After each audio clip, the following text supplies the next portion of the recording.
Tuwing walang pasok sa paaralan ay maagang gumigising si Biloy upang alagaan ang kanilang pananim na mga sibuyas. Inaalis niya ang mga damo sa paligid ng mga pananim at nilalagyan rin niya ng abono. Masipag at responsable ang batang si Biloy, lalo na't buntis ang kanilang ina, kung kaya't ayaw niya itong mapagod. Napatigil siya sa pagtatanggal ng mga damo nang mapadaan si Mang Lindo na paika-ikang naglalakad. Batid ni Biloy na inatake na naman ito ng rayuma at patutungo na naman ito sa kanila upang humingi ng gamot sa kanyang ina na si Filomena. Magandang araw po, Mang Lindo. Mukhang nahihirapan na naman po kayo sa paglalakad. Abay, namamaga na naman po ang iyong tuhod. Ako na lamang po ang kukuha ng gamot upang hindi na po kayo mahirapan pa. Dahil sa mabait na bata si Biloy, ay maraming matatanda ang nagmamahal sa kanya. Halos lahat ng bata sa kanilang nayon ay kanyang kaibigan. Ang malalim na Biloy sa kanyang 2 pisngi ang siyang kinagigiliwan ng mga kabaryo. Humahangos na tumatakbo si Biloy patungo sa kinaroroonan ni Mang Lindo. Dala ang bote ng langis na may sangkap ng luya at mga halamang gamot. Eto na po, ipahid niyo rin po ito bago kayo matulog. Tiyak gagaan po ang pakiramdam niyo. Huwag din po kayong maghugas ng katawan kung pagod kayo galing bukirin. Yun po ang nagpapalala ng rayuma at sakit ng katawan po ninyo. Maalam ka na talaga, Biloy, sa mga halamang gamot Manang-mana ka sa yumao mong lolo. Mabait at palakaibigan. Maging ang iyong ina. Dahan-dahang tumayo si Mang Lindo. Dumukot siya sa kanyang bulsa at binigyan ng pera si Biloy. Naku, wag na po, Mang Lindo. Bigay ko na po sa iyo yan. Tanggapin mo na. Pasanag lang upang gumaling tong rayuma ko. At saka barilag naman yan Pakisabi na rin siya yung ina. Salamat sa gamot Walang anuman po, Mang Lindo. Bumalik sa mga pananim ang batang si Biloy. Kinakausap pa niya ang mga sibuyas na wari nakikinig sa kanya. Nilagyan niya ng abono matapos niyang tanggalin ang mga damo sa paligid upang lumago at maging malusog ang mga bunga. Mula sa malayo'y natatanaw niya si Aling Ising. Napahinto ang babae nang matapat ito sa kanya. Hinahanap ng babae ang kanyang ina upang humingi ng tulong dahil may malubhang karamdaman ang kanyang anak. Sasamahan ko na po kayo, tapos naman na po ako maglagay ng mga abono. Sinabi ng alay na nagsusuka ang kanyang anak tuwing sasapit ang dilim. Kapag umaga naman ay napakatamlay nito at ayaw kumain. Ganun na lamang ang pagkabahala ng alay sa kondisyon ng anak. Ang tanging malalapitan lamang nila ay ang mga tradisyonal na mga manggagamot tulad na Filomena. Dahil malayo sila sa bayan kung saan naroon ang mga ospital. Isa rin ang dahilan kung bakit hindi sila nagpapagamot sa mga doktor. Dahil wala silang sapat na salapi. Bagamat buntis ay patuloy pa rin sa panggagamot si Filomena dahil pinupuntahan pa rin siya ng mga tao. Nay, may bisita po tayo! Si Aling Ising! May sakit daw po ang kanyang anak, kaya hihingi po siya ng tulong. Hirap na ring maglakbay si Filomena dahil 2 buwan na lamang ay ipanganganak na niya ang 3 anak. Kung kaya't sinabihan niya ang ale na dalhin na lamang ang pinagbihisan ng anak nito upang kanyang masuri. Mabuti na lamang ay may dalang pinagbihisang damit ng anak si Aling Ising. Agad na nagsindi ng kandila si Filomena at nagdasal. Inutusan niya si Biloy na maghiwa ng luya at tadtarin ng pino sa almires. Sinunod ng bata ang kanyang pinag-uutos. Ang katas ng luya ay kanyang ipinatak sa langis na bagong hango. Kasabay noon ay sumasambit siya ng dasal. Nilagyan niya ng asin at dinikdik na luya ang damit bago itiniklop. Aswang ang may kagagawa ng pagkakasakit ng inyong anak. Ayaw nitong tigilan hanggat hindi po niya nakukuha ang kanyang pakay. Bantayan ninyong mabuti ang inyong anak. Mapanganib ang aswang na ito. sapagkat hinihigop niya ang enerhiya ng kanyang binibiktima. Madalas ay nasa silong ng bahay o di kaya'y nasa itaas ng puno kung saan tinatanaw niya ang paghihirap ng kanyang biktima. Binigyan ni Filomena ng mga sangkap na maaaring ipainom sa anak ni Aling Isinga upang hindi na ito magsuka. Binigyan din niya ng langis upang ipahid sa buong katawan ng bata bago sumapit ang dilim. Kinakailangan ding maglagay ng makabuhay na halaman sa paligid ng bahay upang hindi ito makalapit sa bata. Ang mahaba nitong dila at matalas itong pangamoy ang siyang humihigop ng lakas ng kanyang anak. Matapos na sabihin ni Filomena sa Ali ang mga dapat gawin, ay nagpaalam na ito. Nag-iwan ng mga prutas ang Ali bilang pasasalamat sa mag-ina. Nay, sino po bang aswang ang sanhi ng pagkakasakit ng anak ni Aling Ising? Hindi ko alam. Matagal-tagal na rin wala akong balita sa mga aswang.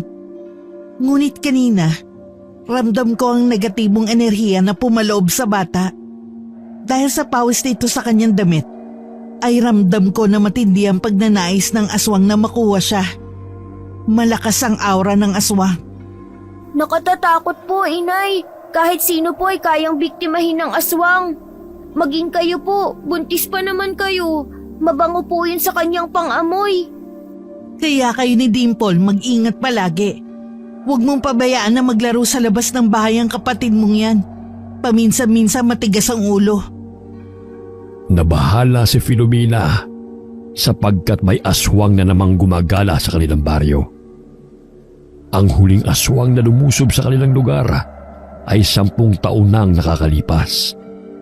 At yun ang ikinamatay ng kanyang manggagamot na ama. Ibinuwis nito ang kanyang buhay. Mailigtas lamang ang apong si Biloy mula sa 2 aswang na pumasok sa kanilang tirahan. Imbis na si Biloy ang lapain, ay siya ang sumangga sa matalim at mahaba nitong dila na tumusok sa tiyan ni Lolo Samuel. Buhat nang mamatay si Lolo Samuel, ay ang kanyang inang si Filomena na ang sumunod sa yapak ng ama. Naging handa siya anumang oras sa muling paglusob ng mga aswang. Kung kaya't kahit 10 taon pa lamang si Biloy, ay tinuruan na niya sa mga pangontra laban sa mga aswang. Naging kampante ang kanyang ama na hindi sila lulusubin ng aswang dahil wala namang bali-balita tungkol sa kanilang lugar. Tanging nagpapagamot lamang ng mga ordinaryong sakit ang napapagawi sa kanila. Ginabi sa pag-uwi si Kiko galing bukid. May ikinuwento siya kay Filomena na siyang dahilan ng pagkamatay ng asawa ng kaibigan niyang magsasaka. Ayon kay Kiko, may sakit ang asawa ng kanyang kaibigan. Palubha ito ng palubha. Nagpagamot na rin sa albularyo na malapit sa kanilang tinitirhana, subalit hindi pa rin ito gumagaling. Isang gabi ay may napansin na magsasaka na may sumisilip sa kanilang bahay. Tumambad sa paningin ng kaibigan niyang si Waldo, ang namumutla at nanlilisik na mga mata ng aswang. Maging ang lalaki muntik ng matamaan ng mahabang dila nito. May mahabang mga kuko sa mga kamay at paa.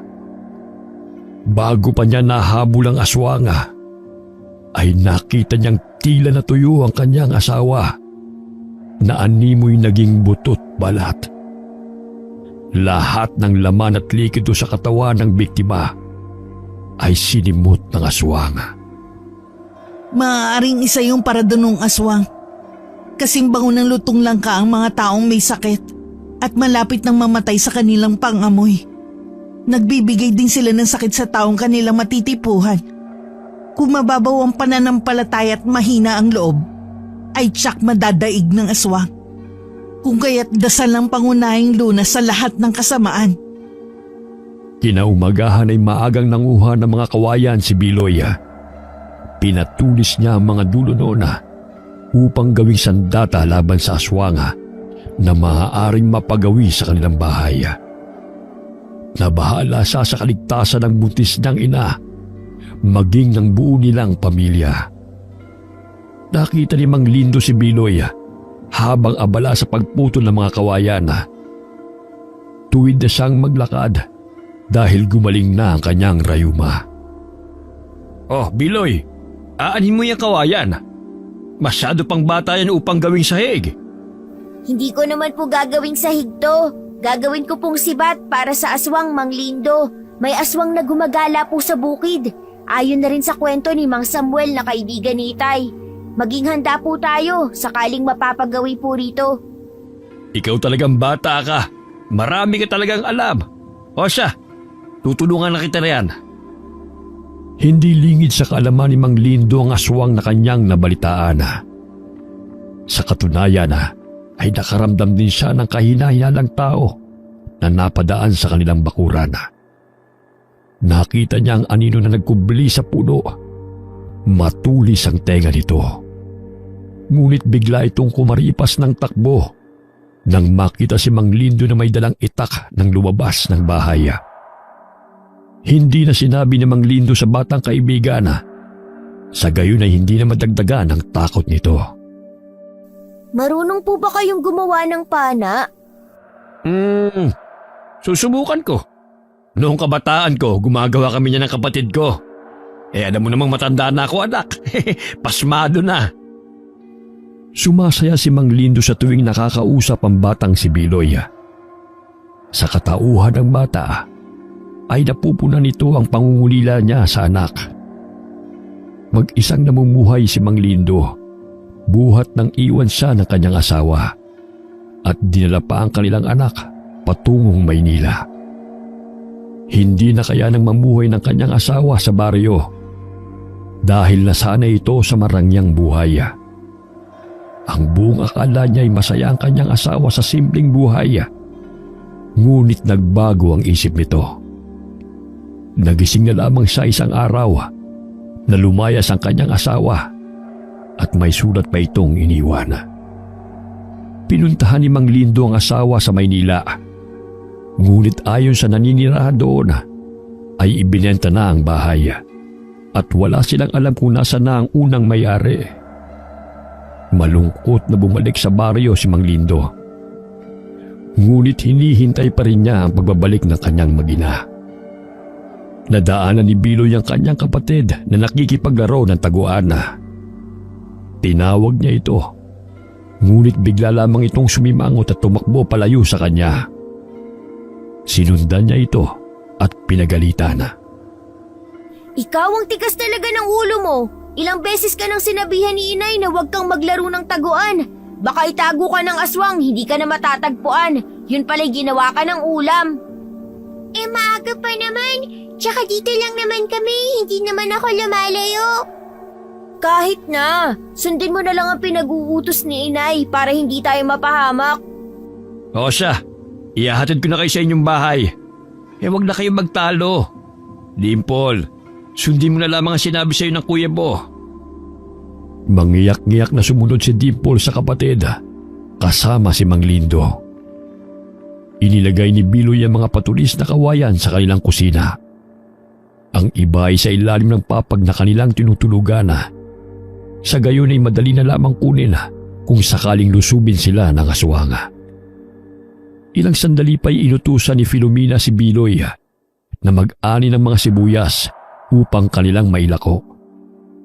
Gustong sumama ni Dimple, ngunit ayaw siyang isama ni Biloy. Dahil alam nito maglalaro lamang ang kapatid at hindi naman siya tutulungan. Dumito ka na lang sa bahay, samahan mo na si Nanay. Ang daming tutupiin na damit. Ikaw na ang gumawa niyan upang hindi mapagod si Inay.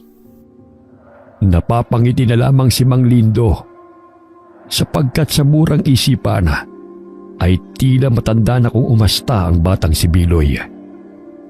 Sinamahan na lamang niya ito sa taniman upang makauwi na ang bata bago dumilim.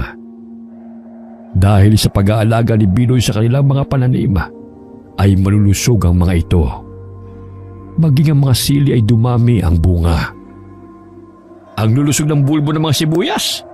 Maging ang mga dahon, Alagang-alaga mo mga pananim. Opo, lagi ko nga silang kinakausap upang lumaki silang malulusog. Kaya iyan na po ang resulta. Hindi po nila ako binigo, Mang Lindo. Ikaw talagang bata ka. O siya, anihin na natin to. Maraming naani sina Biloy at Mang Lindo. Ang kanyang amang si Kiko ay abala sa pag-aabono sa palayana, kung kaya't si Biloy ang naatasan sa mga sibuyas at iba pang mga pananim sa tuwing nagtatrabaho siya sa sakahan. Eto po, para sa'yo, Mang Lindo, para hindi ka na po bibili ng sibuyas. Naku, huwag na! Ibenta mo na lamang yan! Ang dami po nito. Napagod ka rin naman po sa pagtulong sa akin. Isa pa, pasasalamat ko rin po yan sa ginawa niyo pong pana. Hindi na nakatanggi ang Ginoo dahil sa pangungulit ni Biloy sa kanya. Agad niya itong hinatid at umuwi na rin sa kanyang bahay. Hinugasan ni Biloy ang mga naaning sibuyas. Napansin niya ang isang piraso na tumigas na animoy naging bato. Itatapo na sana niya yun. Ngunit naalala niya ang mga batong ginagamit ng kanyang ina sa panggagamot. Kung kaya't agad niyang pinuntahan ang ina. Nay, tingnan niyo po ito. Maaari po ba itong mutya upang panlaban sa mga aswang? Aba, mutya ng sibuyas. Napakaswerte mo at nahanap mo to. Alam mo bang maraming taglay ang bertud na to? Pangontra to sa aswang. Ililiwas ka sa sakit at marami ka pang matutuklasan. Paano po, Nay? Ako po ang nakakita nito. Maaari bang akin na lamang ito? Huwag ka magmadali. Kinakailangan basbasan pa yan upang lumakas ang bisa at malinisan ng mga mabubuting gabay. Dahil sa pananabik ay agad na pinatakan ng dinasalang langis at binalot ni Biloy ng pulang tela ang mutya ng sibuyas. Inilagay niya sa altara kung saan naroon ang mga gamit ng ina. Hindi nakawala sa kanyang paningin ang libro, katabi ng mga bato. Hindi niya yun pinapakailaman hanggat hindi siya pinahihintulutan ng ina. Sapagkat sinabi ng kanyang ina, ay mapapasa kanya rin yun sa tamang panahon. Hindi na makapaghintay si Biloy na sumapit ang araw ng Biyernes. Hindi siya makatulog dahil sa pananabik na maibigay sa kanya ng inang mutya matapos sa mabasbasan. Ano ba, kuya? Ang likot-likot mo. Antok na ako. Ilang sandali pa'y napabalikwas siya ng bangon nang marinig ang mga kaluskos sa labas ng kanilang bahay. Mahimbing ang tulog ng kanyang ama dahil sa pagod sa sakahan. Nahaaninaw niya na pabalik-balik ang tao na nasa labas ng kanilang bahay. Wari yumuyuko pa ang balikat nito, habang ang paningin naman nito ay nakatuon sa kanilang bintana. Pakiramdam niya na isang aswang yun dahil sa iba ang hubog ng katawan nito. Bukod pa roon, wala namang nagpapagamot sa ganoong oras. Inihanda na niya ang kanyang sarili sakaling sumugod ang aswang. Ngunit tumakbo ito palayo nang may mapadaang mga magsasaka sa kanilang bakuran. Binantayan niya ang pagbabalik ng nilalang na kanyang pinaghihinalaan. Ngunit lumalim na ang gabi ay hindi na itong muling bumalik pa. Hanggang sa tuluyan na siyang dinalaw ng antok at tuluyang nakatulog. Kinaumagahan habang nagwawalis ng bakuran si Filomena, ay napansin niya ang kakaibang hulma ng mga yapak na mga paa. Hindi yun pagmamay-ari ng normal na tao dahil sa laki nito. Nasisiguro niyang napagawi ang aswang sa kanilang bakuran, kung kaya't hinaplos niya ang kanyang tiyana. Bumalik ang aswang. Ngunit hindi ko hahayaan na mapahama kayong mga anak. Nay, ilalako na po namin ni Dimple ang mga sibuyas. Nung isang araw pa po kasing naghahanap si Aling Miding at Aling Rosa. Naputol ang pag-iisip ni Filomena. Bagamat napansin ni Biloy ang mga yapak na humulma sa lupa, batid niyang pagmamay-ari yun ng aswanga. Umalis na lamang ang magkapatid at hindi na tinanong ang ina tungkol sa kanyang nakita. Dimple, Huwag kang umalis ng bahay nang hindi nagpapaalam. Alam mo bang may aswang na napapagawi dito sa baryo? Kaya sundin mo ang lahat ng sinasabi sa'yo. Totoo po ba, kuya? Di ba marami namang pangontra si nanay?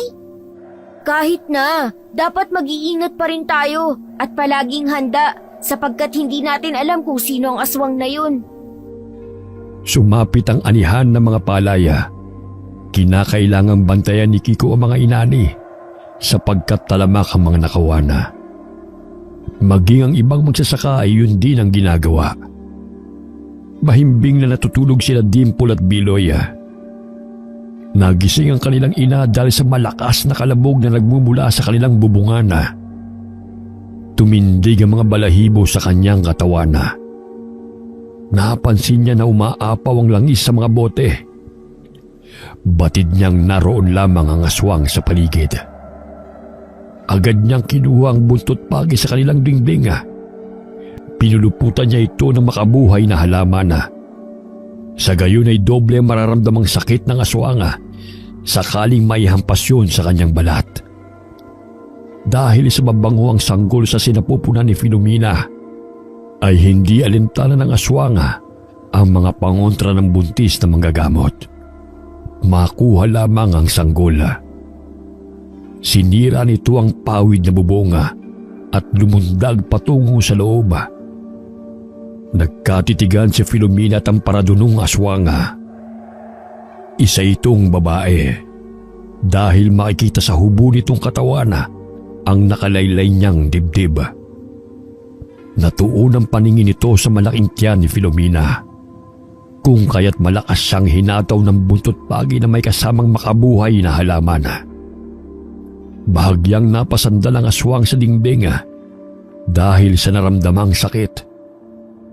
Ngunit muli niyang sinugod si Filomena. Humaba ang dila nito patungo sa sinapupunan ng babae. Ngunit maliksing hinampas ulit siya ng buntis na manggagamot. Hindi mo makukuha at masasaktan ang aking mga anak. Magkamatayan muna tayo.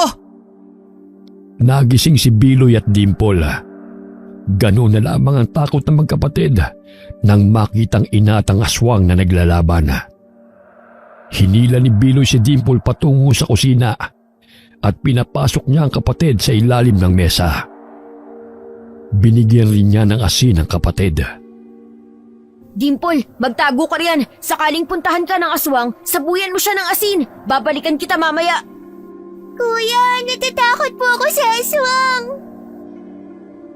Kinuha ni Biloy ang sibat na kanyang ginawa. Nilagyan niya ng asin ang matalim na parte. Dahil sa patuloy na sinusugod ng paradunong aswang ang ina, ay hindi siya nagdalawang isip na saksakin ang tagiliran ng aswang. Nasugatan ng aswang, kung kaya't nabaling ang tingin nito sa kanya. Namilog ang kanyang mga mata at bahagyang napatras. Natatakot man, ngunit mas nangibabaw sa kanyang isipan na iligtas ang ina't kapatid. Inambahan niya muli ang aswang upang muling tusukin. Galit nitong hinila ang sibat dahilan ng pagkatumba ni Biloy. Huwag mong saktan ang anak ko! Lumayas ka rito ngayon din! Nagkaroon ng pagkakataon na makuha ni Filomena ang itak na nakapa sa dingding. Buong lakas niyang hinataw ang paradunong aswang dahilan na matamaan ito sa balikat. Muli niyang hinataw ang aswang at naputol ang mahaba nitong dila na muntik nang tumusok sa kanyang ipinagbubuntis. Malakas na atungal ang pinakawala ng aswang. Wala na itong nagawa kundi ang tumakas mula sa pananakit ng buntis na manggagamot sa kanya. Kumaripas ito ng takbo patungo sa kasukalan.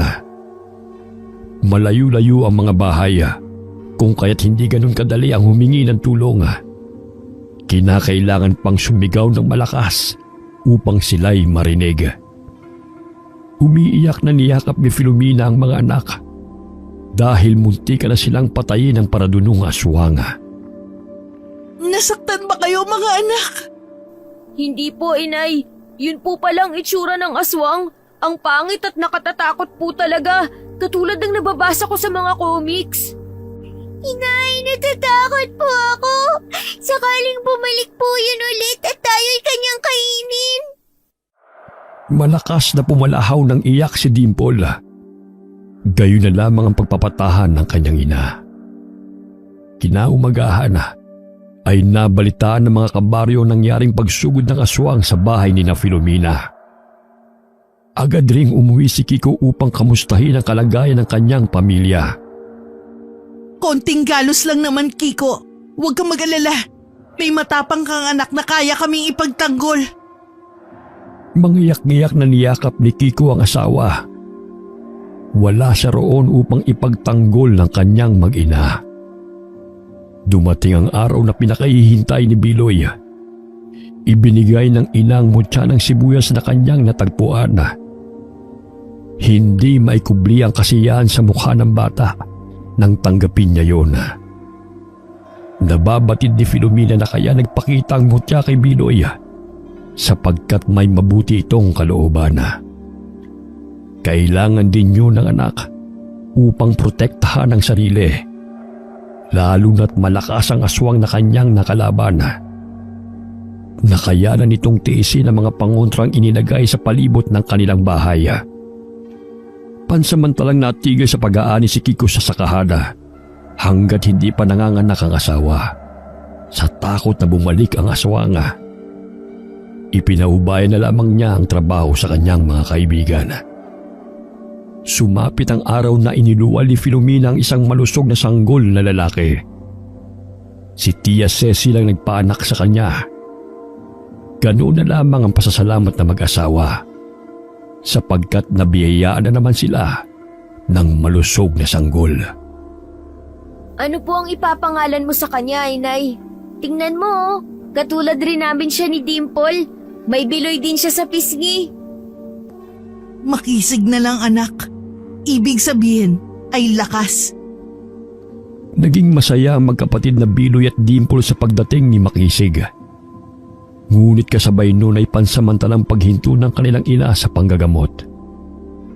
Kinakailangan ni Filomena na magpahinga hanggang sa manumbalik ang kanyang lakas. Nahirapan ang kanilang mga kanayo na dahil dumadayo pa sila sa ibang baryo upang magpagamot. Isang araw, nagimbal ang mga mamamayan nang magpatawag ng pulong ang alkalde na si Ginoong Tieves. Sinabi ng Ginoo na ipinagbabawal ang mga manggagamot sa nayon kung saan siya namumuno. Ayon sa alkalde, na ang pagkakasakit ng mga tao ay dulot ng likong pananaw at maling paniniwala. Nakakadagdag lamang ng sakit sa mga tao ang mga ginagamit ng mga sangkap at ritual ng mga manggagamot. Ang aswang ay imahinasyon lamang ng mga tao dahil sa mga maling kwento ng mga nakatatanda sa baryo. Lahat ng mga albularyo na kanyang malalaman na patuloy na nanggagamot ay may karampatang parusa sapagkat ayaw niyang gumamit ng kung ano-anong mahika mga tao sa ilalim ng kanyang pamumuno. Simula ng araw na yun ay kinumpiska ng mga tauhan ni Alcalde Tieves ang mga gamit ng mga napag-alamang manggagamot. Mabuti na lamang ay naunang itago ni Biloy ang libro na pagmamay-ari ng namayapa niyang lolo. Maging ang mga gamot at ibang gamit ng kanyang ina. Naghukay siya sa lupa at inilibing ang mga ito. Bago dumating ang mga tauhan ng alkalde sa kanilang tahanan, ay malinis na ang altar ng ina. Ganoon na lamang ang paghanga ni Filomena sa anak dahil sa mabilis itong mag-isip ng paraan. Ayoko pong parusahan kayo ng alkalde, Inay. Ngunit bakit hindi siya naniniwala sa mga tradisyonal na manggagamot at mga aswang? Gayong totoo po ang aswang. Hayaan mo na, anak. Sadyang may mga taong saradong isipan tungkol sa mga nilalang na hindi nakikita ng kanilang mga mata. Hindi sang-ayon ng mga tao sa naging patakaran at regulasyon na ipinatupad ng alkalde. Nakasanayan na nilang takbuhan ng mga manggagamot at mga albularyo sa tuwing sila'y nagkakasakit. Bukod sa mahal ang magpagamot sa ospital, hindi naman nalulunasan ang kanilang mga sakit na dulot ng mga elemento. Gayunpaman ay may punto ang kanilang alkalde. Subalit taliwas yun sa paniniwala ng mga taong kanyang nasasakupan. Ano ang sumagi sa isip ng alkalde Tebes na yan? Kung bakit biglaan ang pinatupad niyang batas? Tumanda na ako sa pagpapagamot sa mga albularyo Ngunit wala namang masamang nangyari sa akin. Mas mabuti pang herbal na medisina ang ating iniinom. Hindi pa masisira ang ating mga atay. Natikom ang bibig ni Mang Lindo nang mapansin ang matalim na titig ng tauhan ng alkalde sa kanya. Patuloy na hinihikayat ng alkalde na wag nang tangkilikin ang mga manggagamot, albularyo at kung ano-ano pang gumagawa ng mga ritual. Sinabi niya sa mga taga-baryo na magpapatayo siya ng klinika. Sa gayon ay hindi na mahihirapan ng mga ito. Napaismid si Mang Lindo sapagkat ayon sa matanda, matagal nang pangako yun ng alkalde, ngunit hindi pa rin nasisimula na. Ayaw na nilang umasa pa sa mga pangakong napapako. Kinagabihan na, malakas na kalampag sa pintuan ang pumukaw sa mahimbing na tulog ng mag-anak. Agad na bumangon si Kiko upang tignan kung sino ang tao sa labas ng kanilang bahay. Marahan niyang binuksan ang bintana at sinilip kung sino ang mga taong naroon. Nagising si Filomena maging si Biloy. Nakaamoy rin sila ng gasolina. Mababanag ang kaba sa mga mata ni Kiko, kung kaya't kinuha niya ang kanyang itak bago pagbuksan ng mga taong gustong sumira sa kanilang pintuan. Ano po may paglilingkod ko sa inyo, mga Ginoo? Ngunit malakas na suntok ang iginawad ng nakabonet na lalaki at nakadamit na kulay itim. Pumasok sila ng bahay at binugbog ang ama ng tahanan. Ano po bang kasalanan namin sa inyo? Maawa po kayo sa amin! Maging si Filomena ay hindi nakaligtas sa pananakit ng mga kalalakihan. Ginising ni Binoy si Dimple at sinabihan na huwag itong lumikha ng ingay upang hindi siya makita ng aswang. Sinilip niya mula sa butas ng kanilang silid. Tumambad sa kanyang paningin ang marahas na pambubugbog ng mga di kilalang mga tao sa kanilang mga magulang. Umiiyak na binuksan ni Binoy ang bintana at kinarga si Dimple upang makadaan doon. Dimple, di ba magaling ka sa taguan? Nakikita mo ba ang mga saging doon? Tumakbo ka at magtago ka ron. Wag na wag ka magpapahuli o magpapakita sa mga taong hindi mo kilala. Naiintindihan mo ba ako? Bakit po, kuya? Sino po ang mga taong yan? Bumalik po ba ang aswang? Masasamang tao sila. Isipin mo na lamang, mga taya sila. Pakiusap, sundin mo na ang sinabi ko. Dali-daling tumakbo si Dimple patungo sa mga sagingan. Umiiyak siyang nagkubli roon habang hinihintay ang kapatid at mga magulang. Ilang sandali ay pumasok ang lalaki sa silid ni Biloy. Subalit malakas niyang pinana ito, kung kaya't natamaan ito sa mata. Napaatras ang lalaki habang sapon ito ang dumurugong mata. Dahil dito'y nagkaroon siya ng pagkakataon na makuha sa duyan si Makisig. Kitang-kita ni Biloy kung paano saksakin ng lalaki ang kanyang ama. Anak! Iligtas mo ang iyong mga kapatid! Nasaksak na rin si Filomena. Subalit hinihila niya ang paa ng lalaki na lumalapit kay Biloy. Ilang sandali pa'y biglang lumiyab ang bahay at lumabas sa mga kalalakihan. Gusto pang iligtas ni Biloy ang mga magulang, subalit hindi na niya kayang kargahin ang mga ito. Nakaramdam siya ng init dahil nagkalat na ang apoy, sapagkat gawa lamang sa mga magaan na materyales sa kanilang bahay. Nakita niya ang galon na naglalaman ng kanilang inumin. Ibinuhos niya ang tubig sa kumot at yun ang ibinalot niya kay Makisig bago buhusan ng tubig ang sarili. Dali-dali siyang dumaan sa bintana na nooy natutupok rin ng apoy. Tumakbo siya patungo sa kinaroroonan ni Dimple na hindi napapansin ng mga kalalakyang pumatay sa kanyang mga magulang. Naaanino niya mula sa malayo na 3 lalaki ang lumusob sa kanila. Ilang sandali pa ay nagsitakbuhan na ang mga tao nang makita ang apoy na tumutupok sa bahay ni na Filomena. Agad na umalis ang 3 nakabonet na lalaki bago pa sila maabutan ng mga tao. Kuya, nasa na si Inay at Itay? Akala ko ba'y susunod sila upang magtago rin dito? Nahuli sila ng taya. Huwag ka mag-alala. Ginawa nila ang magpahuli upang mailigtas tayo. Natatakot po ako. Baka makita nila tayo. Umiiyak na niyakap ni Biloy ang kapatid habang si Makisig ay mahimbing pa ring natutulog. Hindi umalis ang magkapatid sa kanilang pinagtataguan hanggat hindi tumitigil ang pagliyab ng apoy. Nagtulungan ang mga taga-baro na patayin ang apoy na siyang kumitili sa buhay ng mag-asawa. 2 sunog na bangkay lamang ang kanilang nakita. Agad na hinanap ni Mang Lindo ang mga bata. Batid niyang nasa paligid lamang ang mga ito. Ilang sandali ay may narinig siyang mga hikbi. Nagpalinga-linga siya sa paligid upang hanapin ang pinagmumulan ng iyak. Biloy! Dimple! Ako ito! Si Mang Lindo! Mahinang sambit ng Ginoo. Ilang sandali ay may narinig siyang mga kaluskos.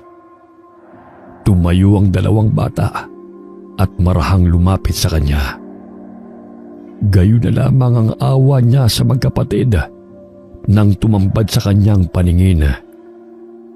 Napaluha si Mang Lindo dahil hindi niya lubos maisip na mangyayari ito kina Biloy na isang modelong pamilya.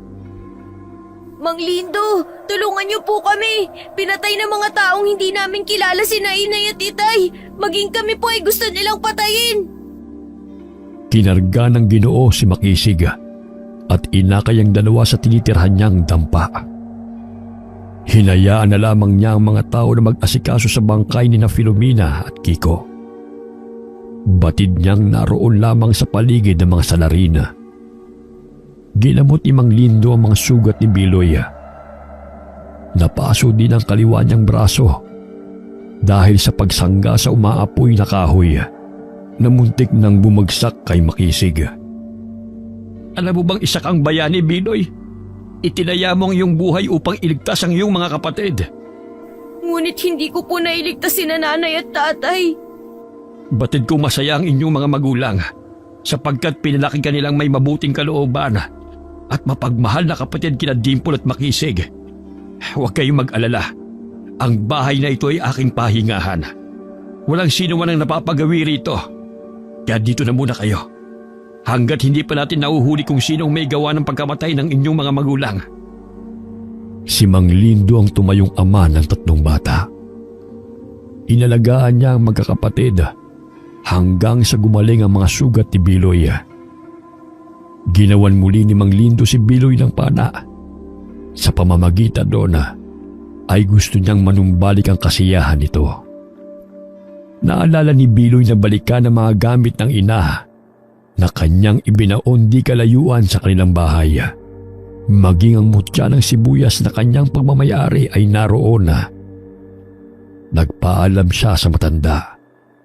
Ngunit nag-alala ito sa kanyang kaligtasan. Naku anak, maaari kang mapahamak sa gagawin mong yan. Huwag po kayong mag-alala. May naisip po akong paraan. Kinuha ni Biloy ang mga bote ng suka na tinitinda ng Mang Lindo sa bayan. Nilagyan niya yun ng maraming sili at ibinenta sa mga kabaryo. Maraming mga tauhan ng alkalde na gumagala upang masiguro na walang mga kapuslit na albularyo sa kanilang lugar. Nakita siya ng isang tauhan ng alkalde at pinahinto siya upang tanungin kung saan siya patungo. Magandang tanghali po, Ginoo. Gusto niyo po bang bumili ng sinamakang suka? Maganda po ito gawing sausawan. 20 na lang po para sa inyo, buena mano. Umiling ang lalaki. at hinayaan na lamang ang bata. Nagbahay-bahay si Biloy upang ipagbili ang mga suka hanggang sa narating niya ang lugar kung saan niya ibinaon ang mga gamit ng ina, maging ang kanyang mutya. Dali-dali niya yung hinukay hanggat wala pang taong napapadaan. Isinilid niya ang mga libro at iilang mga bato sa kanyang basket. Tinakpan niya ng lumang damit at inilagay ang mga bote ng suka sa ibabaw noon. Isinuot niya ang bag na naglalaman ng iilang mga gamit. Ilang sandali pa'y napadaan muli ang lalaki at napansin ang bag na kanyang dala. Teka, Totoy. Ano bang laman ng iyong bag? Comics po. Gusto niyo po bang basahan ko kayo? Kinabahan si Biloy dahil baka makita ng lalaki ang mga gamit ng kanyang ina. Bagaman agad niyang kinuha ang comic sa kanyang baga at pautal-utal na binasahan ng lalaki ng kwento. Sige na. Ayos na yan. Makakaalis ka na. Sigurado po kayo? Ayaw niyo po bang tapusin ko ang pagbabasa? Wag na. Baka abutin mo tayo ng dilim bago ka matapos. Pasensya na po kayo. Hindi pa po kasi ako magaling magbasa. Sige po, tutuloy na ako. Napangiti si Biloy dahil naisahan niya ang lalaki. Agad siyang umuwi sa kubo kung saan sila naninirahang magkakapatid. Pagdating niya roon ay dinuduyan ni Dimple si Makisig. Hindi pa umuwi si Mang Lindo, kung kaya't nagkaroon siya ng pagkakataon na buklatin ang lumang libro. Binasa niya ang unang pahina, ngunit hindi niya maintindihan ang mga nakasulat dahil sa Latin na salita. Nagpatuloy siya sa pagbabasa at naroon din ang mga nakasulat sa Bisaya tungkol sa gamit at kakayahan ng mga mutya. May mga Latin na kataga na siyang orasyon sa panggagamot. Naisipan ni Biloy na manggamot sapagkat hindi isipin ng alkalde na makakayanan ng isang bata ang manggamot na may sakit. Pinahiran muli ni Biloy ng binasbasang langis ang mutya ng sibuyas. Sa tulong ng mutya na yon ay nakapagbibigay ng matalas na memorya. Kung kaya't maraming ideya ang sumasagi sa isipan ng batang si Biloy. Hindi pinayagan ni Mang Lindo na pumunta ang magkapatid sa libing ng kanilang mga magulang. Para na rin yun sa kanilang kaligtasan. Nagtulungan ang mga kabaryo na asikasuhin ang bangkay ng mag-asawa. Wala pa rin silang balita tungkol sa mga salarin. Bagamat may mga di kilalang tao ang minsang napapadayo sa kanilang baryo, nagtatanong tungkol sa anak ng namayapang si Filomena at Kiko. Ngunit ang tanging sagot ng mga tao ay hindi nila alam kung saan napadpad ang bata, buhat ng insidenteng naganap. Tikom ang mga bibig ng mga taga-baryo sakaling may magtatanong tungkol sa batang si Biloy, sapagkat nababatid nilang kumukuha lamang ang mga ito ng impormasyon at maaaring ikapahamak pa ng bata. Sa edad na 10 ay naging batang manggagamot si Biloy. Sa tulong na rin ng lumang libro at mutya, naipupuslit niya ang mga sangkap na ginagamit sa panggagamot na isinasama niya sa nilalakong sinamakan. Ang anghang naman itong ginawa mong sinamakang suka. Parang nangangagat. Gustong-gusto nga po ni na Aling Rosa at Aling Miding. Mahilig po kasi sila sa maaanghang. Nahinto ang pag-uusap nila Lindo at Biloy nang biglang may lalaking napadaan sa kanilang bakuran at nagtanong tungkol sa batang lalaki na anak ni na Filomena at Kiko. Bahagyang napasulya pa ito kay Biloy. Magandang araw po. Hindi ko rin po alam kung saan na ang batang yon. Ito pong bata na kasama ko ay aking apo. Ilang sandali pa ay lumabas ng dampa si Dimple dahil gustong ipakita kay Mang Lindo ang kanyang iginuhit. Bahagyang nabaling ang tingin ng lalaki sa batang babae. Apo ko rin yan. Dito muna iniwan ang pamangkin ko dahil nagtatrabaho siya sa bayan. Tumango ang lalaki at agad na umalis. Nagsinungaling si Mang Lindo sapagkat nag-iingat lamang siya upang hindi mapahamak ang magkakapatid. Mang Lindo, bakit po nila ako hinahanap? Bakit nagsinungaling po kayo? Biloy, Dimple, sakaling may taong hindi ninyo kilala at magtatanong kung anak kayo ni Filomena at Kiko, sabihin niyong hindi. Alam kong masama ang magsinungaling, ngunit ang kaligtasan niyong nakataya. Simula ngayon ay apo ko na kayo. Kung tatanungin kayo kung sino ang inyong ina, sabihin ninyo si Lumeni at nagtatrabaho sa bayan. Naintindihan niyo ba ako, mga anak? Opo, Mang Lindo. Naiintindihan po namin ni Dimple. Sinisiguro ng alkalde na wala nang manggagamot sa baryo na kanyang nasasakupan. Ngunit lingid sa kanilang kaalaman na palihim na nang gagamot si Biloy upang tulungan ang mga kabaryo niya. Isang gabi, napabalikwas siya ng bangon nang biglang umiyak si Dimple. Namimilipit ito sa sakit at hinahawakan ng kanyang tiyana. Butil-butil ang pawis ng kapatid, kung kaya't batid niyang masama ang pakiramdam nito. Nilagyan niya ng langis ang tiyan ni Dimple, ngunit hindi pa rin napapawi ang sakit. Pinainom din ni Mang Lindo ng maligamgam na tubig ang bata, subalit patuloy pa rin ito sa pag-iyak. Ilang sandali pa hinugasan ni Biloy ng mabuti ang mutya ng sibuyas at iniligay yun sa maligamgam na tubig at sinambit ang mga kataga. Divinum bendition dum dus del mundo salvame. Axam el arom alpha omega dus dum unum. Matapos sambitin ang mga katagang yun ay binabad muna niya ang mutya sa tubig ng ilang minuto. Ilang sandali pa'y ipinainom niya ang tubig sa kapatid. Unti-unting guminhawa ang pakiramdam ni Dimple at tumigil sa pag-iyak. Namangha si Biloy sa bisa ng mutya at sa mga orasyon na kanyang nabasa. Hindi siya makapaniwala na nakayanan niya ang magpagaling ng karamdaman sa tulong ng mutya ng sibuyas. Tama si Inay. Marami pa akong matutuklasan na kakayahan ng mutyang ito.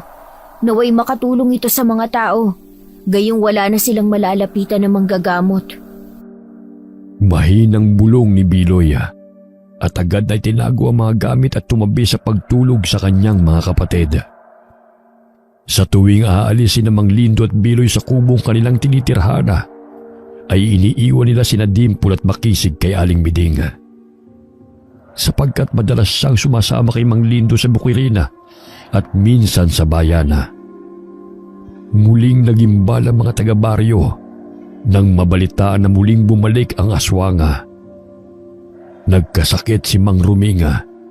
Kitang-kita ng ginang ang aswang na naroroon sa kanilang silong.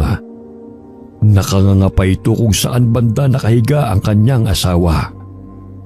Nabahala si Aling Rosa sapagkat kasabay noon ay nahirapang huminga si Mang Ruminga. Aligagang kinuha ni Aling Rosa ang asin at isinaboy yun sa silong ng kanilang bahay. Lumabas ang paradunong aswang at kumaripas ng takbo patungong kasukalan. Ilang sandali ay muling nanumbalik ang ulirat ni Mang Ruminga. Agad siyang pinainom ng tubig ng asawa upang mahimasmasana. Kasabay ng pagbabalik ng paradunong aswanga ay ang nakawana. Ang nakababahala pa ay ang pagkakaroon ng malubhang karamdaman ng ninanakawang mga negosyante. Ay, ano ba nangyayari sa baryong ito? Maraming nagkakasakit. Sumabay pa ang mga magnanakaw. Ay nako, simula nang upo ang alkalde Tiebes na yan sa posisyon, wala nang nangyaring maganda rito sa baryo. Puro na lamang salita. Wala namang ginawa. Tatay Lindo, kumalma lang po kayo. Makakasama po yan sa inyo. Paano naman ako kakalma, anak? Ang pagpapayaman lamang ang kanyang ginagawa. Wala namang ginawa upang buksain ang mga nangyayaring krimen at kasamaan dito sa baryo. Ang mga tao rito ay pahirap ng pahirap. Sumama si Biloy kay Mang Lindo patungo sa bahay ni Mang Iking nang mabalitaan ang kalagayan nito. Si Mang Iking ay siyang bumibili ng mga inaaning palay ng mga magsasaka. Mabait ang Ginoo. At madalas ay nagpapautang pa sa panahong nangangailangan ng mga ito. Ganun na lamang ang pagtataka ng mga magsasaka kung sino ang pumasok sa kanyang bahay upang siya'y nakawana. Ayon sa Ginoo ay wala man lamang bakas ng salarina. Ngunit lahat ng pera sa loob ng kanyang sisidlana ay sinimot nito. Tinubuan din ng maraming pantal sa katawan si Mang Iking. Nagpakonsulta na siya sa doktora. Marami na rin siyang gamot na iniinom. Ngunit bumabalik pa rin ang pamamantal niya, dahilan na hindi siya makatulog. Napasulyap si Mang Lindo kay Biloy. Batid niyang may alam itong gamot sa ganong uri ng sakit. Biloy, maaari mo bang gawa ng gamot si Iking? Kahit yun na lamang ang may tutulong natin sa kanya.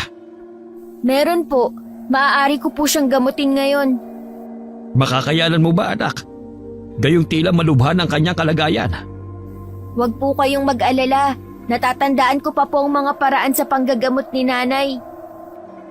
Kinuha ni Biloy ang halamang akapulko at sambong sa kanyang baga. Dinikdik niya yon at piniga ang katas. Mula sa bintana ay napansin niya na may tanim na aloe vera sa labas ng bahay ni Mang Iking. Kung kaya't kumuha siya ng ilang piraso at nilagyan ng katas na mga halamang gamot. Hinalo niya yun hanggang sa lumapot at ipinahid sa mga namamantal at nagsusugat-sugat na bahagi ng katawan ni Mang Iking. Sa tulong ng aloe vera ay lumamig ang pakiramdam ng Ginoo. Nagsindi ng kandila si Biloy. Kasabay nun ay umusal siya ng dasal habang ipinatak yun sa palangga ng may tubig. Humulma ang natunaw na kandila na animoy isang hayop. Kinuha niya ang comics sa kanyang bag at binuklat ang pahina nona. Hindi siya nagkakamali na ang hugis na ipinatak na kandila ay kawangis ng sigbin. Alam niyo ba, Tatay Lindo, na ang sigbin ay may kakayahang magbigay ng sakit? Lalo na sa taong kinamumuhian ng kanyang tagapangalaga. Marahil hindi tao ang sumimot ng pera ni Mang Iking, kundi ang elementong ito at nagbigay ng karamdaman sa kanya. Hindi makapaniwala si Mang Lindo sa sinabi ni Biloy. Maging si Mang Iking ay namangha sa kanyang kakayahan. Napakahusay mong bata. Hindi ko sukat akalain sa edad mong yan kasing galing mo na ang mga matatandang manggagamot. Maraming salamat sa iyo, iho. Maraming salamat po, Mang Iking. Ngunit ang kakayahan kong ito ay binigay ng may kapal. Sa kanya po tayo magpasalamat. Pinayuhan ni Biloy ang Ginoo na araw-araw niyang lagyan ng mga sugat ng ginawa niyang gamot upang tuluyan ng maghilom. Hindi naging balakid ang pagiging bata ni Biloy upang maging isang magaling na manggagamot. Mula pa noon ay kinahiligan na ni Biloy ang pagbabasa ng mga comics. Kung kaya't kahit papano ay nakatutulong iyon sa kanya upang alamin kung ano pa ang iba't ibang mga elemento bukod sa aswanga.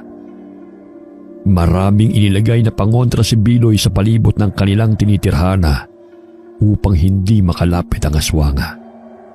Lalo na sa tuwing sasapit ang dilim. Sa tulong ng mutya ng sibuyas, ay nagbibigay ito ng proteksyon sa kanila sa pamamagitan ng hindi makayanang pangangati ng aswanga. Mahigit 10 beses ang epekto nito kaysa sa makabuhay na halaman. Binabad niya ang mutya sa tubig na may maraming asin. Ang mga paraan na kanyang ginagawa ay sumasagi lamang sa kanyang isipan, ngunit epektibo. Tila may bumubulong sa kanya kung ano ang mga dapat niyang gawin. Isang tanghali, hindi inaasahan ni Biloy ang biglaang pagdating ng alkalde sa baryo. Kaya't dali-dali siyang nagtago sa mga tanim. Nakita niya na hindi mapakali ang alkalde. Kinakamot ang batok nito at nagpalinga-linga sa paligid. Mukhang may hinahanap ito. May kasama itong isang lalaki na may takip ang isang mata. Bago pa may matapos ang pag-uusap ng alkalde sa dalawang magsasaka, nagpaalam na kagad siya at mabilis na umalis. Naghinala si Biloy. Ayon na rin sa ikinikilos ng alkalde. Naalala rin niya ang lalaking kanyang nasugatan sa kaliwang mata ng araw na patayin ng kanyang mga magulang. Lumabas siya mula sa pinagkukublian at agad na umuwi ng kanilang bahay. Kinagabihan na hindi pa rin makatulog si Biloy. Sumasagi pa rin sa kanyang isipan ang mukha ng alkalde at ng lalaking kasama nito. Sa tuwing ipinipikit niya ang kanyang mga mata, ay nakikita niya sa kanyang mga balintatawang nangyari kung paano bawian ng buhay ang kanyang mga magulang. Wari may kung anong bumubulong sa kanya na mapanganib ang alkalde. Napasulyap siya kay Mang Lindo. Mahimbing ang tulog nito dahil malakas ang paghihilik. Kinuha ni Biloy ang pana. Nang may marinig na yabag mula sa labas ng kanilang dampa, sumilip siya sa siwang ng bintana. Ilang sandali ay naaninag niya ang paradunong aswang na lumalapit sa kanilang tinitirahan. Batid niya ang mga kapatid nito ang pakay. Maraming itinanim na makabuhay na halaman at iba't ibang pangontra si Biloy. Isa na roon ang abo ng insenso na kanyang sinambitan ng ritual sa tulong ng lumang libro. Sige, lumapit ka rito. Yun ay kung makakayanan mo. Ilang sandali pa'y kinuha ni Biloy ang pana. Inilabas niya sa siwang ng bintana ang sagad at marahang inasinta ang paradunong aswang. Maya-maya'y nagising si Mang Lindo dahil sa malakas na palahaw na bumasag sa katahimikan ng gabi. Natamaan ang aswang sa mata, kung kaya't pilit nitong binubunot ang pinatulis na kawayan na bumaon. Sumilip si Mang Lindo sa bintana at naaaninaw ang nasaktang aswang at hindi mapakali sa kanyang ginatatayuan. Nasapul mo siya, Biloy. Dumito ka. Bantayin mo ang mga kapatid mo. Kahit anong mangyari, huwag mo silang iiwan. Kinakailangan kong huliin ang aswang na yan upang wala na siyang mabibiktima pa. Kinuha ni Mang Lindo ang itak at pinahiran muna ng katas ng dayap bago lumabas ng bahay. Sakaling masugatan ng patalim ang aswang, ay matagal na maghihilom ang sugat nito. Dali-daling tinungo ng matandang lalaki ang aswang. Ngunit nang makita siya nito, ay tumaylis itong tumakbo patungong kasukalan. Sinundan siya ng Ginoo. Muntik pang madulas si Mang Lindo dahil sa dugong pumapatak sa damuhan. Nagpalinga-linga siya sa paligid sapagkat batid niyang hindi pa yon nakalalayo. Naririnig niya ang hingal ng aswang, kung kaya't tumingala siya sa ibabaw ng puno. Pumapatak pa ang dugo sa kanyang ulo na nagmumula pa sa sugat ng aswang. Nahulog ang aswang mula sa itaas ng puno, kung kaya't nadaganan niya si Mang Lindo. Pilit itong inaagaw ang itak ng matanda hanggang sa nagpambuno silang dalawa. Pumapatak pa ang malapot na dugo nito sa mukha ng Ginoo. Tinutulak siya ni Mang Lindo.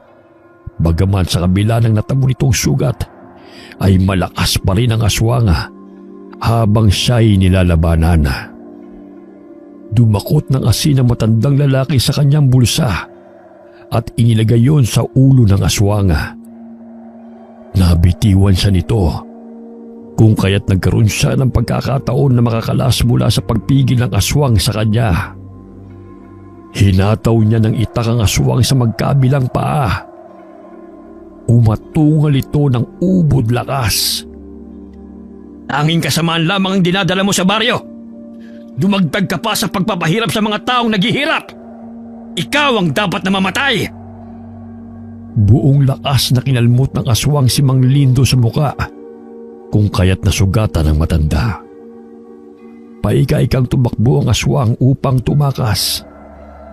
Hinanap siyang muli ni Mang Lindo, subalit hindi na niya ito natagpuan. Bumalik siya sa kanilang dampa. Agad siyang pinagbuksan ni Biloy. Nakatakas siya. Ngunit malubhang sugat na natamo niya sa 2 binti. Nakilala niyo po ba kung sino ang aswang na yun? Hindi. Ngunit batid kong isa siyang babae. Marahil yun din ang aswang na sumugod sa inyo at nakalaban ng inyong ina. Agad na ginamot ni Biloy ang mga sugat ng matanda. Hindi sila ligtas hanggat hindi pa napapatay ang aswang. Naging palaisipan sa kanila kung sino ang paradunong aswang. Gayong wala naman silang nakikitang kahina-hinala sa kanilang baryo. Hindi na lamang ipinagbigay alam ni Mang Lindo sa mga kabaryo ang tungkol sa aswang na kanyang nakalaban. Kinabukasan, lumuwas ng bayan si Mang Lindo kasama si Biloy upang ibigay ang mga galon ng suka sa kanyang mga suking tindero. Nadaanan nila ang mansyon kung saan nakatira ang alkalde. Sumilip sila sa tarangkahan ng mansyon. Naaaninaw niya na may mga taong naroon na. Kabilang naroon ang isang doktor na pumasok sa bahay ng alkalde. Kapag maraming salapi, ay makakayanan na makakuha ng pribadong doktor. Kaya't ganun na lamang ang pagnanais niyang ipagbawal ang mga manggagamot sa baryo, sapagkat hindi niya naranasan na maghirap. Sino po ba ang may sakit? Hindi ko rin alam. Naaaninaw ko lang na ang kapamilya ng alkalde ay bumisita sa kanilang bahay at may kasamang doktor. Ilang hakbang pa lamang na lumalakad palayo sa tarangkahan sina Mang Lindo at Biloy ay bigla na lamang silang nakarinig ng iyak. Sumilip muli sa tarangkahan ng mansyon si Mang Lindo. Ngunit nakita niyang patungo roon ng tauhan ng alkalde, kung kaya't dali-dali silang umalis ni Biloy at nagkubli sa mga kahoy upang tignan kung ano ang susunod na pangyayari. Mahigit 30 minuto ang nakalilipas. Ngunit nag-aabang pa rin sina Mang Lindo at Biloy sa labas ng mansyon. Pakiramdam nila'y may hindi kanais-nais na nangyayari. Ilang sandali pa ay may dumating na ambulansya. Agad na bumukas ang tarangkahan at iniluwal nito ang isang pasyente na kaanak ng alkalde. Tatay Lindo, ano po ba ang aparato na nakalagay sa bibig at ilong ng pasyente? Bakit pinipiga ng doktor ang bandang dibdib nito? Ambubag yun, upang bigyan ng hangin ang sino mang nahihirapang huminga.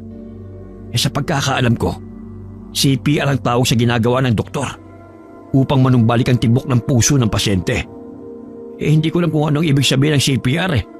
Parang cardo o cardio. Basta CPR ganun. Dahil sa talas ng paningin ni Biloy, ay nasipat niya na ang kaliwang mata ng babaeng pasyente na ipinasok sa ambulansya ay may bendahe. Ilang sandali pa ay marami na ang mga taong nakikiusyoso kung sino ang kapamilya ng alkalde na nasa kritikal na kondisyon. Tatay Lindo, may bendahe po ang kaliwang mata ng matandang babae. Hindi ko po mawari kung bakit kinukutuban po ako. Ano bang naiisip mo? Marahil siya ang aswang. Bahagyang napasulyap si Mang Lindo sa batang kasama. Hindi niya may pagkakaila na maaaring tama si Biloy. Matindi rin ang kanyang hinala na may lihim na itinatago ang alkalde kung bakit ayaw niya sa mga manggagamot at mga pangontrang inilalagay ng mga tao sa kani-kanilang tahanan. Umalis silang dalawa sa lugar na yon bago pa sila makita ng mga tauhan ng alkalde. Ilang araw ang lumipas. Umugong ang balita tungkol sa pagkamatay ng ina ni Alkalde Tieves. Ngunit walang nakakaalam kung ano ang sanhi noon. Hindi rin pinahintulutan ng publiko na dumalo sa lamay. Tanging kapamilya lamang at malalapit na kaibigan ang dumalo sa lamay. Hanggang sumapit ang libing. Maraming tinatagong pamilya ng alkalde na yan. pera ang pinaiiral upang manatili sa posisyon. Simulat sa pool, hindi talaga ako humahanga sa taong yan. Katulad ng kasabihan, walang lihim na hindi nabubunyag. Isang kasambahay ng alkalde ang anak ng pinsa ni Aling Rosa. Ayon sa pamangkin nito na si Elena, maging sila ay pinagbawalan na makalapit sa kabaong ng ginang. Kahit nung nabubuhay pa ito, ay tanging iniiwan lamang ng mga kasambahay ang pagkain sa labas ng pintuan ng kwarto nito. Minsan lamang nila itong nakikitang lumalabas ng mansyon. May katandaan na rin kasi. Tuwing gabi lamang nila ito nakikitang lumalabas ng kwarto. Nakakasindak ang itsura. Naanimoy mga ngaing kung makatingin. Ngunit sinasabi ng mga anak nito na hayaan na lamang ang kanilang ina dahil wala na ito sa tamang katinuan, buhat ng yumao ang kanilang ama. Ngunit iba ang pakiramdam ni Elena. Dahil nang magkasalubong sila minsan ng senyora, ay napansin niya na baliktad ang replika niya sa mga balintataw nito. Napangisi pa ang matanda sa kanya, ngunit bigla niya itong tinalikuran upang tunguhin ang kanilang silid.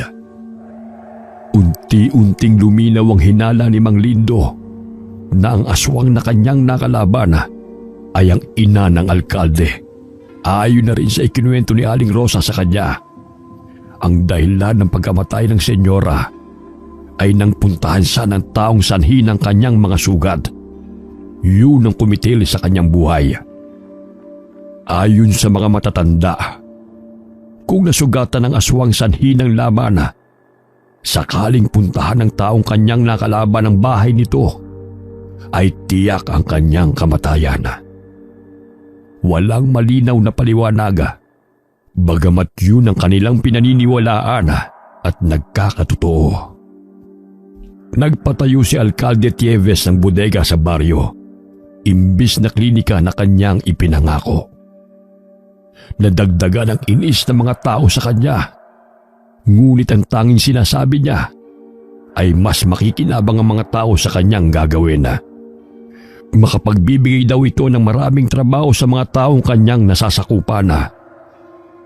Ang magandang plano na sinasabi ng alkalde ay nagdulot ng pangamba sa mga tao.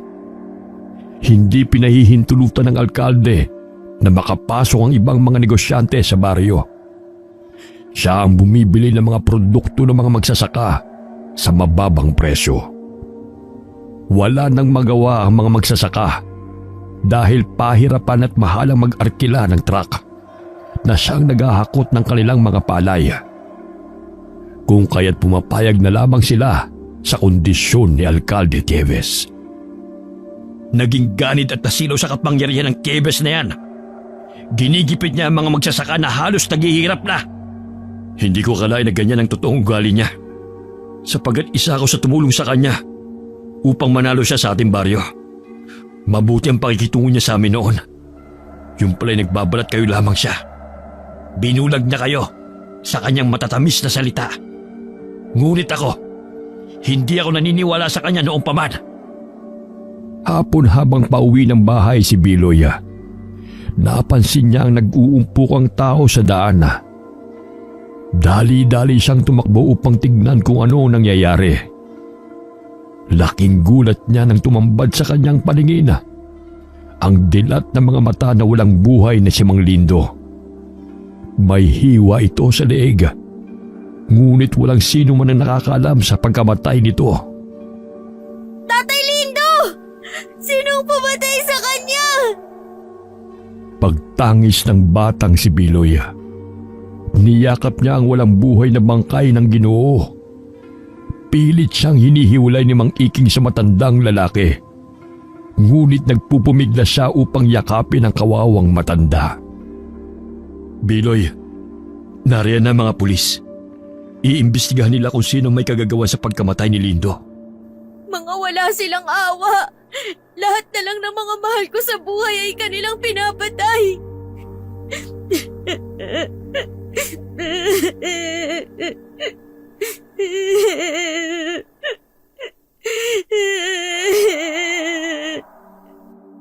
Humahagulgol na niyakap ng batang lalaki ang bangkay ni Mang Lindo. Matindi ang paghihinagpis na magkapatid. Wala pang 1 taon nang pumanaw ang kanilang mga magulang ay siya namang karumal-dumal na sinapit ni Mang Lindo. Nagluksa ang magkapatid, pati na rin ang mga kabaryo. Hanggang sa ilibingang matanda ay wala pang nakikitang salarin sa pagkamatay nito.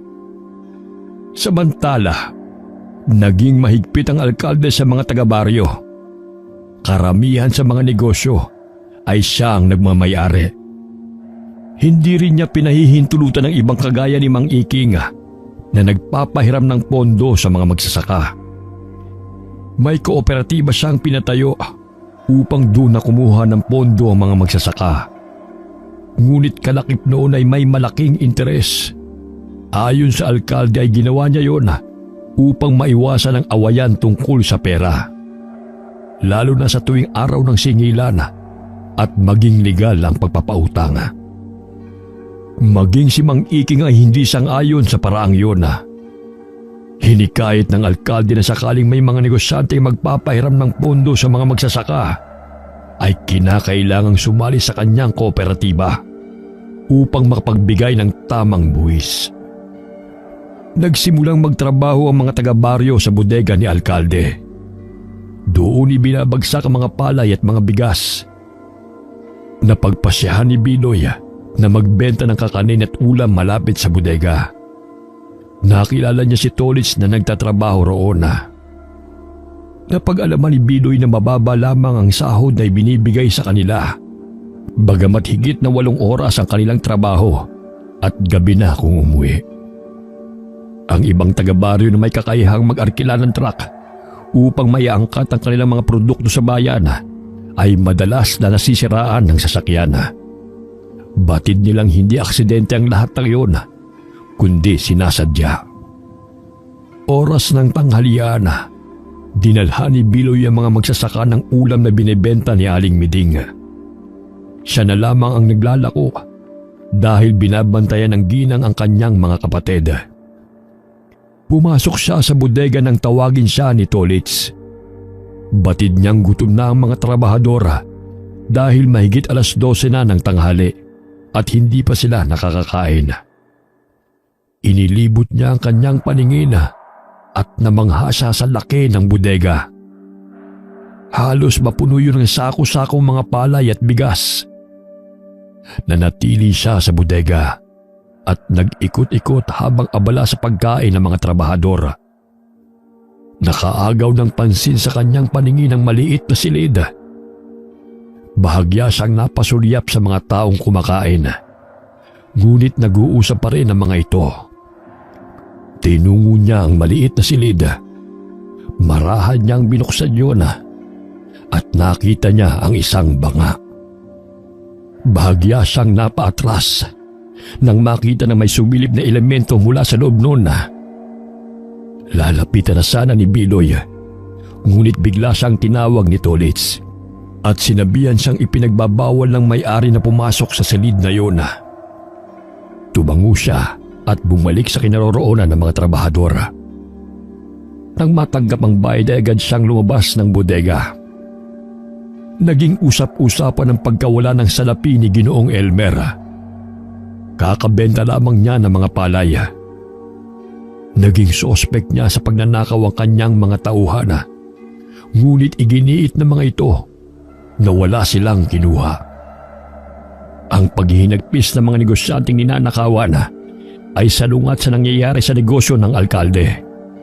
Mas dumami ang kita nito at hindi siya namumroblema sa pera. Minanmanan ni Biloy ang bodega sapagkat may nararamdaman siyang itinatago ang alkalde sa banga. Ramdam din niya ang bigat ng aura sa tuwing nariyan ng alkalde sa paligid. Sumasagi sa kanyang isipan na ang alkalde ay isang aswang. Sumapit ang gabi. Lihim na minamanmanan ni Biloy ang bodega. Gusto niyang pasukin yun upang alamin kung ano ang hiwaga ng banga na kanyang nakita sa loob ng silid. Nagkaroon siya ng pagkakataong makapasok nang makitang paparating ang isang truck na naglalaman ng mga palay. Binuhat ng mga trabahador ang mga palay papasok sa bodega. Habang abala ang mga kalalakihan ay dahan-dahan siyang pumasok roon. Nagtago siya sa mga sakong palay at bigas at agad na tinungo ang silid bago pa may sara ang bodega. Muli siyang nagkubli sa mga sako nang makita ang alkalde at ang isang tauhan nito na nagbibilang ng mga salapi. Nakita niyang may karga-kargang hayop si Alkalde Tieves. Sigbin? Hindi ako pwedeng magkamali. Yun ang itsura ng Sigbin na kawangis ng nasa comics. Napatampal siya sa kanyang bibig at dahan-dahang lumakad upang lumabas ng bodega. Ngunit napatigil siya sa paglalakad nang marinig na ipinag-utos ng alkalde na isara ang bodega at magpapaiwan ng mga ito. Wala nang nagawa si Biloy kundi ang manatili roon at hintayin ng umaga upang makalabas. Napasandal siya sa sakong bigas habang patuloy na ikinukubli ang sarili upang hindi mahalata ng dalawang tao ang kanyang presensya. Naririnig niya ang usapan ng mga ito. Wala akong pakialam sa mga tao. Kahit gumapang man sila sa hirap. Dahil sila ang dahilan ng pagkamatay ng aking mga magulang. Lalo na ng mga manggagamot na yan. Masaya nitong binibilang ang mga salapi nang marinig ni Biloy ang sinabi ng alkalde. Kanyang napagtanto na totoo ang kanilang hinala na isa ring aswang ang alkalde. Ang ina nito ang paradunong aswang na sumugod sa kanilang bahay. Ang pagkamatay ng kanyang mga magulang ay kagagawan ng alkalde. Dahil nasaktan ng kanyang inang si Filomena ang paradunong aswang, kung kaya't gano'n na lamang ang pot niya sa mga manggagamot. Biglang nabahing si Biloy, kaya't narinig siya ng alkalde at ng tauhan nito. Sino ka? Lumabas ka riyan! Sino nagbigay sa'yo ng pahintulot at pumasok dito? Hinanap nila si Biloy, ngunit nahirapan silang makita ang bata. Inutusan ng alkalde ang alaga nitong Sigbin na hanapin ang taong naroon sa bodega. Bagamat hindi yun nakikita ng kanyang tauhan. Namilog ang mga mata ni Biloy nang makita ng harapan ng Sigbin. Bagaman lumalakad ito ng patras. Maihahalin tulad sa wangis ng kambing na walang sungay, ngunit mayroong napakalaking tenga na kayang pumalakpak na tila mga kamay. Meron din itong mahabang buntot na maaaring gamitin bilang latigo at nagbibigay ng nakasusukang amoy. Ang Sigbin ay alaga ng isang aswang. Ang pamilya na nag-aalaga nito ay tinatawag na Sigbinana. Anumang ipinag-uutos ng tagapangalaga sa Sigbina ay kanyang sinusunod at nakapagbibigay rin ito ng karamdaman sa mga tao. Nagnanakaw rin ito upang ang kanyang tagapangalaga ay maging masagana ang pamumuhay. Ang lahat ng hinala ng batang si Biloy ay naging malinaw. Nawawala-wala sa kanyang paningin ang Sigbina, kung kaya't umusal siya ng dasal na kanyang namemorya galing sa lumang libro. Kaya't nakikita niya ang Sigbina saan man ito mapapagawi. Kinuha niya ang plastik na may lamang asina. Isinaboy niya yun sa kinaroroonan ng Sigbina, kung kaya't umatras ito at galit na bumuga ng mabahong hininga. Sa tulong ng mutya ng sibuyas, ay nagbibigay yun ng pangangati sa kanyang mga kalaban, lalo na sa tuwing sambitin niya ang orasyon. Hindi nakayanan ng alkalde ang naramdaman hanggang sa nagpalit siya ng anyo bilang parandunong aswang. Maging ang tauhan nito ay natakot sa kanyang anyo. Hanapin mo ang batang yon bago pa niya isiwalat ang buong pagkatao ko. Kung ayaw mong ikaw ang lapain ko. Tarantang hinanap ng lalaki si Biloy Ngunit buong lakas na sinipa ni Biloy ang mga sako ng bigas, kung kaya't nabagsakan ang tauhan ng alkalde. Kinuha ng batang manggagamot ang bote ng suka na punong-puno ng mga siling labuyo. Tinatapunan niya ito kung kaya't uminit ang katawan ng parandunong aswanga dahil sa anghang ng suka. Ikaw pala ang dahilan ng pagkamatay ng aking mga magulang! Ang sanhi ng nakawan at paghihirap ng mga tao rito! Batid kong ikaw din ang pumaslang kay Tatay Lindo! Hindi ka makakalabas dito ng buhay! Walang makakaalam ng lihim ng aking pamilya! Lalo na ang isang paslit na agaya mo! Papatayin kita! Hinampas ng sigbin si Biloy gamit ang malalatigo nitong buntot. Ngunit mabilis na nakailag ang bata at nagpatalon-talon sa mga sako ng bigas. Isinaboy niya sa parandunong aswang ang dinikdik na bawanga.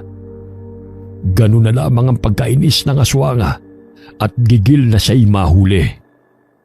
Ngunit sa tuwing mahahawakan siya ng aswanga, ay tila palos lamang siyang nakawawala. Inilabas ng aswang ang mahaba niyang dila. Ngunit binuhusan niyo ni Biloy ng suka. Animoy napaso siya sa anghang nona. Dinikdik ko ng pinong-pino ang siling labuyo para sa'yo! Pinaghandaan ko ang gabing ito! Alkalde na aswang! Dakpin mo ang pasaway na batang yan! Dukutin mo ang kanyang puso! Upang wala nang makialam sa aking mga plano! Inutusan nito ang sigbi na patayin si Biloy. Ngunit maging ang alaga nito ay nahirapan sa paglusob sa maliksing bata. Kinuha niya ang abo ng makabuhay na halaman at isinaboy yun sa sigbi na lumalapit sa kanya. Namilipit ito dahil sa kate ng katawan. Maya-maya ay kinuha niya ang maliit na kawayan na may ihahalin tulad sa tulali o plauta. Sa tuwing hinihipan nito ni Biloy, ay lumalabas ang bala sa butas nito. Imbis lumikha ng tunog, ang balang tumatama sa katawan ng aswang ay pinirapirasong luya. Ang luya ay masakit sa tuwing tumatama sa katawan ng aswang na animoy tansong bala. Walang hiya kang bata! Hindi ikaw ang makapagbabagsak sa akin! Hindi ako, kundi ang masasamang ginawa mo siyang magpapahamak sa'yo! Inilabas muli ng paradunong aswang ang kanyang mahabang dila. Ipinulupot na yon sa bewang ng bata at inihagi sa pader. Mabuti na lamang ay bumagsak siya sa mga palaya, kaya't di siya gaanong nasaktan. Gumapang siya at nagkubli sa mga sako ng bigas. Kinuha niya ang maliliit na tansong bala na kanyang ginawa at isinilid yun sa maliit na laruang kawayan. Isa-isa niya yung hinipan upang tumama sa katawan ng paradunong aswang. Sa tuwing matatamaan ng bala ay umaatungal ito. Biglang nagpadaos-dos si Biloy sa pinagkukublian nang hilahin siya ng sigbin. Dinaganan siya nito at inilabas ang mahaba nitong pangil at akmang dudukutin ang kanyang puso. Itinuon ni Biloy ang maliit na kawayan sa ulo nito at malakas na inihipan ng balang tanso. Pansamantalang napatigil ang sigbin, bumaon ang tansong bala sa noo. Dahilan na ito'y unti-unting manghina. Sinipa siya ni Biloy kung kaya't nahulog ito mula sa mataas na pinagpatong-patong na sako ng bigas. Hindi ako papayag na mamumuhay sa takot ang mga tao, lalo ng aking mga kapatid. Nandilat ang mga mata ng paradunong aswang nang makita na hindi na gumagalaw ang kanyang alaga. Kung kaya't nagpalinga-linga siya sa paligid upang sipatin ang batang kanyang kalaban. Lumabas ka sa pinagtataguan mo, bata! Pagbabayaran mo ang pagpatay sa aking alaga! May lubid na nakapa si Biloy na maaari niyang gamiting sandata. Sa dulo ng lubid ay itinali niya ang maliit na kutsilyo na siyang ginagamit niya sa panghiwa sa siling labuyo. Pinaikot-ikot niya ang lubid hanggang sa matamaan ng paradunong aswang. Inilabas muli ng paradunong aswang ang mahaba niyang dila upang sugurin si Biloy. Natamaan siya ng kutsilyo, kaya't patalon-talon ang aswang dahil sa naramdamang sakit. Umaagos sa mga luha ni Biloy habang sinusugod ang aswang. Batid niyang kasama niya ang gabay na siyang tagapangalaga ng mutya, kung kaya't nagagawa niyang makipaglaban sa mga aswang. Mula sa itaas ay tumalon siya upang itarak ang kutsilyo sa paradunong aswang. Dinaganan niya ang aswang na nooy sinasangga ang kanyang patalim. Pinagkaitan mo kami na magkaroon ng masayang pamilya! Makasarili ka! Tinulak siya ng aswang kung kaya't tumilapon siya sa yerong pintuan. Dahilan na naglikha yun ng malakas na kalabog. Lumapit ang aswang sa kanya nang makita siyang namimilipit sa sakit. Inilabas muli ng paradunong aswang ang mahaba niyang dila upang itarak yun sa katawan ni Biloy. Sinabi ko sa iyong hindi ka na makakaligtas pa, bata! Ngunit biglang bumukas ang pintuan at tumambad sa kanyang paningin sina Mang Iking at iilang mga trabahador. Maging ang mga kalalakihan ay nagulat nang makita sa kanilang harapan ng aswang. Biglang hinila ni Mang Iking si Biloy palayo sa aswang. Bahagya siyang napatras dahil sa dami ng tao na maaaring tumugi sa kanya. Inilabas nila ang kanilang mga itak at hinabol ang tumatakas na paradunong aswang. Subalit dahil sa mga sugat na natamo, ay nanghihina na rin siya. Dahilan para tamaan siya ng itak sa binti nang ihagis ng isang magsasaka ang patalim nito. Natumba ang paradunong aswang. Pilit pa siyang tumatayo upang tumakbo. Subalit naabutan siya ng mga trabahador. Huwag niyo akong patayin! Bibigyan ko kayo ng maraming sanapi, alahas, at kung ano pa ang gusto ninyo. Hayaan lamang ninyo akong makatakas. Akala mo ba'y makakatakas ka pa? Sa dami ng biniktima mo sa baryong to? Hindi ako ang pumaslang sa kanila. Nagkakamali kayo. Hindi ako ang pumapatay. Kahit anong paliwanag mo, hindi kami maniniwala sa'yo! Kinaladkad ng mga kalalakihan ng paradunong aswang patungo sa bodega. Itinali nila ito ng lubid upang hindi na makatakas pa. Mang Iking, siya ang pumatay kina nanay at tatay. Maging kay Tatay Lindo. Naniniwala ako sa'yo. Ngunit, bakit ilusob mo na mag-isa ang aswang na yan? Ano bang pumasok sa isip mo? At bakit hindi ka humingi ng tulong sa amin? Mabuti na lamang nasiraan ang sasakyan namin. Kaya't naglakad kami pa uwi. E paano na lamang kung hindi kami dumating? Sa susunod magsabi ka sa amin, Biloy, para matulungan ka namin. Batid ni Mang Iking na sadyang nananaig ang kuryosidad ng batang si Biloy. Gayong marami lamang itong mga katanungan na walang sagot. Lalo na kung sino ang mga salarin sa pagkamatay ng kanyang mga magulang. Isa na rin yun sa dahilan kung bakit hindi ito nagtitiwala basta-basta sa mga tao. Sumapit ang umaga. Unti-unting nanumbalik ang normal na itsura ng paradunong aswang. Laking gulat ng mga tao na ang kanilang itinali ay ang alkalde ng kanilang baryo. Nanghihinang iminulat ito ang kanyang mga mata. Bumungad sa paningin nito ang galit ng mga taga-baryo.